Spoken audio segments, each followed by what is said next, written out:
Assalamualaikum warahmatullahi wabarakatuh. Perkenalkan, nama saya Mahdalina. Saya adalah salah satu mahasiswa Sekolah Tinggi Ilmu Administrasi Amuntai dengan NPM 182006451 semester 6 di lokal A non-reguler.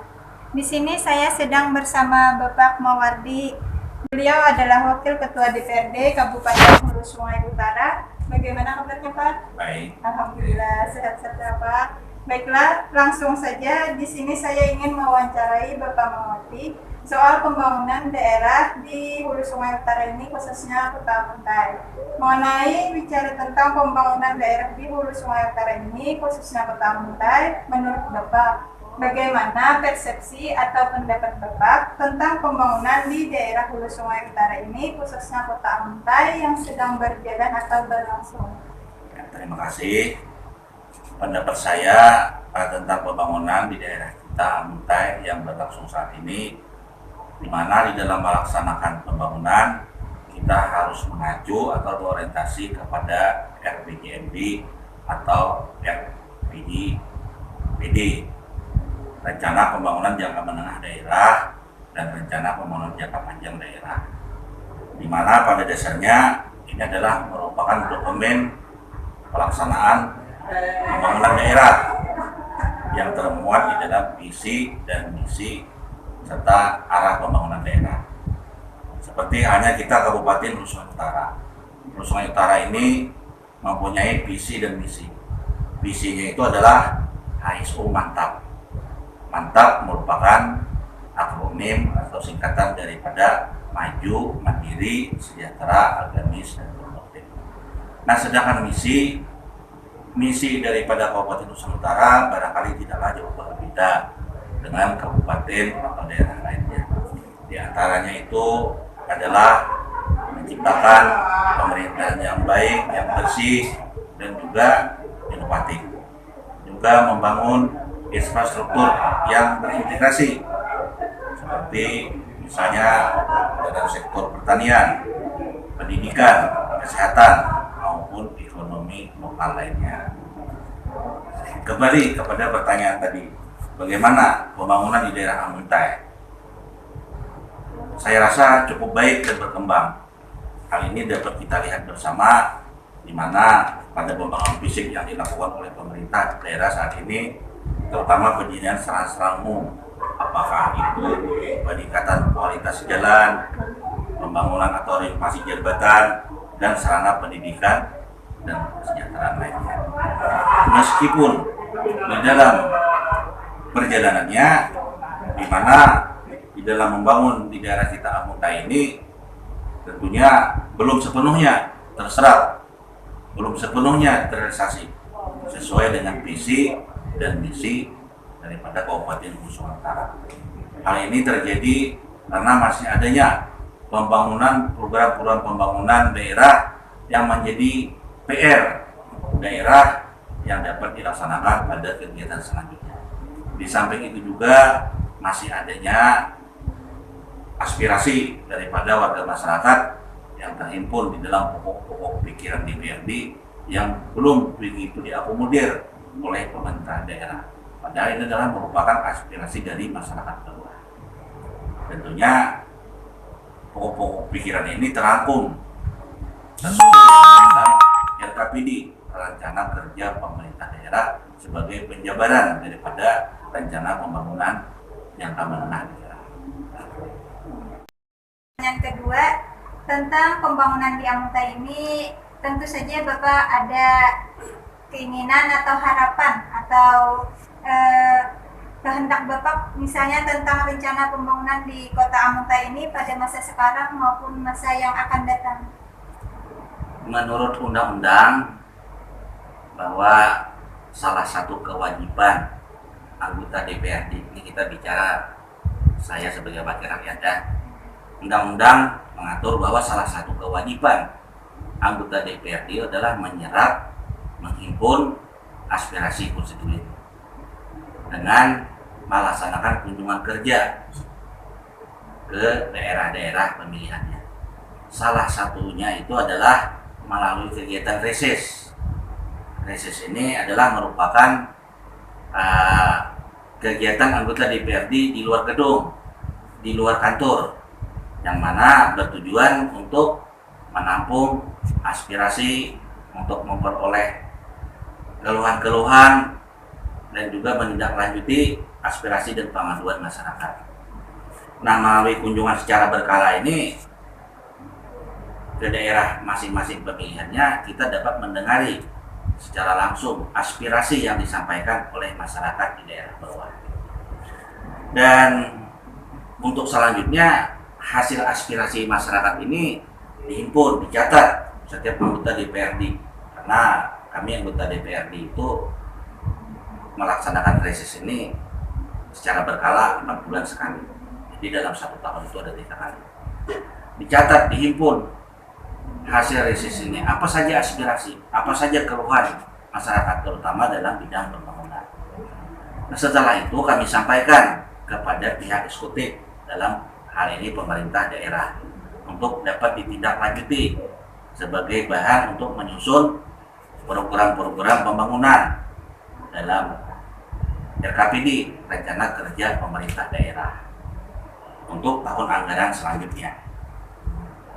Nah, namun dalam hal ini jarang disikapi, diakomodir oleh pemerintah daerah.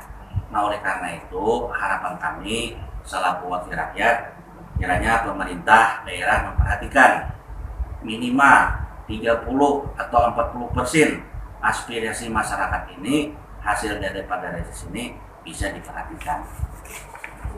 Dan oleh karena itu pemerintah daerah kiranya dapat bersinergi selaku objek sasaran juga daripada penerima hasil pembangunan, sehingga apa yang direncanakan, apa yang dilaksanakan oleh pemerintah daerah akhirnya dapat dipergunakan, dapat dimanfaatkan dan diberdayakan, sehingga dapat bernilai guna bagi kehidupan masyarakat pada umumnya. Karena apa? Pengalaman tahun-tahun yang lalu, banyak kegiatan program pembangunan itu oleh pemerintah tetap tidak bisa dimanfaatkan semaksimal mungkin oleh masyarakat, sehingga terkesan mubazir. Alasannya oleh masyarakat tidak dapat dimanfaatkan karena masyarakat masih terbatas dalam pengetahuan. Contoh kecil yang sederhana, misalnya pemerintah memberikan bantuan ternak atau AIT kepada masyarakat. Dapat masyarakat yang tidak mampu dapat. Tetapi kemampuannya berternak itu bagaimana? Pemerintah begitu kasih, tetapi tidak ada pembelajaran, pembimbingan bagaimana cara berternak. Nah, ini salah satu kendala. Nah, oleh karena itu harapan kami selaku wakil rakyat ke depannya ada upaya untuk mengoptimalkan potensi daerah yang kita miliki saat ini, yang belum dikembangkan, misalnya lahan rawa, hamparannya sangat luas sekali. Ini belum tersentuh. Termasuk misalnya kita masalah encing gondok, banyak ilung kata orang, bahasa kita lokal. Tidak ada yang memanfaatkan bagaimana menjadi suatu kerajinan yang bisa dipasarkan secara nasional. Yang ketiga, apakah pendapat Bapak tentang ATHG yang dihadapi dalam rangka pelaksanaan pembangunan di daerah Amuntai ini, baik berupa ancaman, tantangan, hambatan, maupun gangguan, baik dari unsur masyarakat, pemerintah, dunia, usaha maupun LSM? Memahami adanya ancaman, tantangan, hambatan, dan gangguan dimaksud oleh dari kita sebagai warga negara yang baik. Tentunya kita dapat berpartisipasi untuk melindungi negara, khususnya daerah atau benua kita ini, dengan mengakui dan mengantisipasi atau mengatasi berbagai bentuk ancaman-ancaman tadi. Nah, sehubungan dengan adanya ancaman, tantangan, hambatan, dan gangguan yang dihadapi dalam rangka pelaksanaan pembangunan di daerah kita Amuntai ini, tentunya terlebih dahulu tidaklah terlalu mengalami banyak permasalahan yang signifikan. Karena apa? di mana sebagian besar masyarakat Hulu Sungai Utara tidak begitu peduli terhadap pelaksanaan atau jalannya pembangunan di Kabupaten Hulu Sungai Utara ini. Hanya segelintir pihak-pihak saja yang memiliki perhatian, baik itu respon, baik itu harapan, baik itu kepedulian dan tujuan-tujuan tertentu terhadap pelaksanaan pembangunan yang ada di daerah kita Amuntai ini. Nah, oleh karena itu dalam rangka pelaksanaan pembangunan di daerah, baik dari unsur pemerintah, masyarakat, dunia usaha, termasuk tadi sudah dikatakan LSM, harus dapat kita cermati, harus dapat kita perhatikan secara seksama, sehingga ancaman, tantangan, hambatan, dan gangguan itu dapat digunakan sebagai sarana untuk evaluasi motivasi kita terhadap pelaksanaan pembangunan di daerah Kabupaten Hulu Sungai Utara. Karena dalam setiap kebijakan dalam pembangunan maupun setiap keputusan itu pasti ada kendala-kendala. Nah, oleh karena itu barangkali pemerintah itu perlu bersinergi kepada unsur-unsur yang saya sebutkan tadi. Paling tidak setiap pelaksanaan pembangunan, apalagi pembangunan yang sangat besar anggarannya, perlu sosialisasi sehingga masyarakat itu mengerti makna daripada pembangunan tersebut, saya kira. Pertanyaan saya selanjutnya yaitu apakah sumber biaya pembangunan daerah Amuntai ini selama ini sudah cukup atau masih kurang ya Pak? Nah, menurut saya sumber biaya pembangunan di daerah kita Hulu Sungai Utara ini itu berdasarkan program pembangunan di daerah yang telah direncanakan dalam rencana pembangunan jangka menengah daerah, di mana sumber biaya pembangunan di daerah Amuntai itu masih kurang, mengingat terbatasnya sumber penghasilan pendapatan asli daerah. Namun karena secara geografis Kabupaten Hulu Sungai Utara 70% kita ini mempunyai lahan rawa yang sangat luas hamparannya, yang saat ini masih diberdayakan secara terbatas untuk pertanian, untuk perikanan, sedangkan kondisi lainnya berupa sumber daya alam boleh dikatakan hampir tidak ada.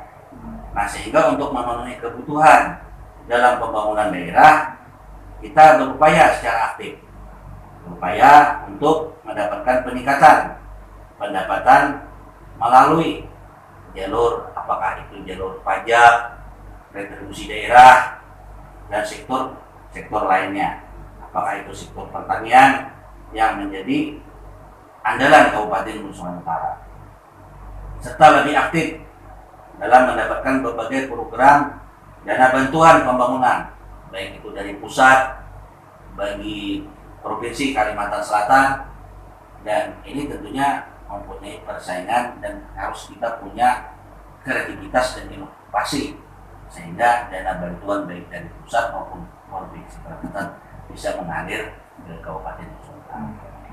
Jadi masih cukup ya Pak ya? Masih cukup. Dan adanya sedikit kekurangan itu bisa diatasi juga. Ini Pak, menurut Bapak sektor apa yang patut dibanggakan saat ini dari hasil pembangunan yang sudah ada di Kota Amuntai ini? Menurut saya hasil pembangunan yang patut kita banggakan saat ini adalah dari sektor, diantaranya sektor pertanian, juga kesehatan. Nah, karena sektor pertanian sangat potensial dan masih harus terus kita tumbuh kembangkan. Dan subsektor, diantaranya subsektor perikanan, peternakan, tanaman pangan, ini juga mengalami pertumbuhan yang cepat dan mendapat nilai positif di dalam pertumbuhan proporsionalnya. Dalam sektor peternakan, ikon unggas titik ala biru. Nah, ini ala biru karena saya orang ala biru. Ini saat ini masih menjadi salah satu mata merupakan mata pencaharian sekaligus upaya pelestarian terhadap unggas khas daerah. Nah, oleh karena itu, begitu juga dalam bidang kesehatan, pemerintah Kabupaten Hulu Sungai Utara telah berusaha semaksimal mungkin meningkatkan pelayanan dalam bidang kesehatan, baik di puskesmas maupun rumah sakit umum daerah. Dalam hal ini perlu kita apresiasi dengan baik. Jadi sektor yang Bapak banggakan saat ini adalah dari sektor pertanian, kesehatan maupun perikanan. Baiklah, terima kasih banyak Bapak atas waktunya wawancara hari ini dan telah menjawabkan beberapa pertanyaan dari saya. Masya Allah, tidak terasa waktu telah berlalu dan acara wawancara hari ini mengenai pembangunan di Kota Amuntai di Kabupaten Hulu Sungai Utara ini akan saya tutup. Salah hilap mohon dimaafkan. Wabillahi taufiq wal hidayah. Wassalamualaikum warahmatullahi wabarakatuh.